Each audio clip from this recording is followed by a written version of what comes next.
കർണാടകയിലെ കാർവാറിലുള്ള നേവി സ്കൂളിൽ ടീച്ചേഴ്സിന്റെ വേക്കൻസി വന്നിട്ടുണ്ട്. ഗോവ ബോർഡറിലാണ് navy school. Economics, history, political science, Hindi, computer science ഒത്തിരി വിഷയങ്ങളിൽ വേക്കൻസി ഉണ്ട്. പ്രൈമറി ടീച്ചർ മുതൽ TGT, PGT ഒക്കെ വേക്കൻസി ഉണ്ട്. PGTക്ക് 53,000 രൂപയാണ് സാലറി. അക്കോമഡേഷൻ അവർ തരില്ല. സ്കൂളിൻ്റെ അടുത്ത് നമ്മൾ 5,000 രൂപ 6,000 രൂപ കൊടുത്ത് നമുക്ക് താമസിക്കാനുള്ള സൗകര്യങ്ങൾ കിട്ടും. മെയ് 16-ന് 2 ദിവസം കൂടെ ഉള്ളൂ ആപ്ലിക്കേഷൻ അയക്കാൻ. അപ്പോൾ അതിൻ്റെ മെയിൽ ID കൊടുക്കുന്നുണ്ട്. ആ മെയിൽ IDയിലേക്ക് നിങ്ങൾ CV അയക്കണം.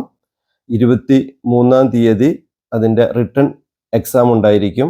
അത് കാർവാറിലുള്ള നേവി സ്കൂളിൽ വെച്ച് തന്നെയായിരിക്കും. 100 മാർക്കിനാണ് ക്വസ്റ്റ്യൻ ചോദിക്കുക. 50 മാർക്ക് കിട്ടുകയാണെങ്കിൽ ഇൻ്റർവ്യൂവിന് വിളിക്കും. ഇൻ്റർവ്യൂവിന് ശേഷം നിങ്ങൾക്ക് ഡെമോ ഉണ്ടാവും. അതിനുശേഷം നിങ്ങൾക്ക് ജോലി ലഭിക്കും. മെയിൽ ID ഡീറ്റെയിൽസ് ഒക്കെ കൊടുക്കുന്നുണ്ട്. Be happy.